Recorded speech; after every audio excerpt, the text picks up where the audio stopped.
আসসালামু আলাইকুম রহমতুল্লাহ। সম্মানিত কোয়েল পাখি খামারি ভাই বোন, যারা ইনকিউবেটর মেশিন চালান, যারা বাচ্চা বের করেন, তাদের জন্য একটা কথা বলবো।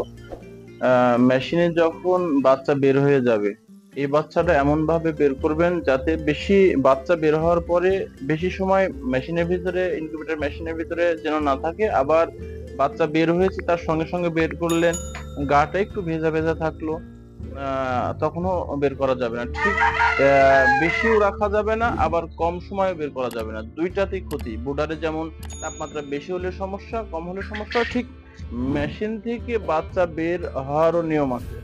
এটা বাচ্চা বের হওয়ার সঙ্গে সঙ্গে আপনি বের করে বোর্ডারে দিলেন, এই পাখিটার প্রতি পর্যাপ্ত ধকল চলে আসবে।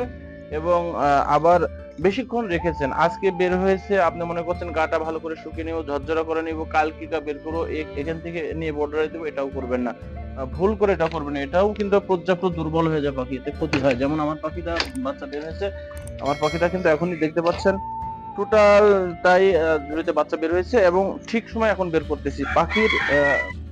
পাখির আমার টোটাল পাখিটা একবার ঝরঝরা, মানে বলতে গেলে এর শরীরটা ভেজাও নেই, বেশি যে সময় মেশিনের ভিতরে ছিল সেটাও নাই। এই জন্য আপনাদেরকে আগাম বলে দিলাম, মেশিনের ভিতরে বাচ্চা বের হলে আহ সঠিক নিয়মের মধ্যে বের করবেন, বাচ্চাটা বোর্ডারে ভালো থাকবে। আসসালামু আলাইকুম।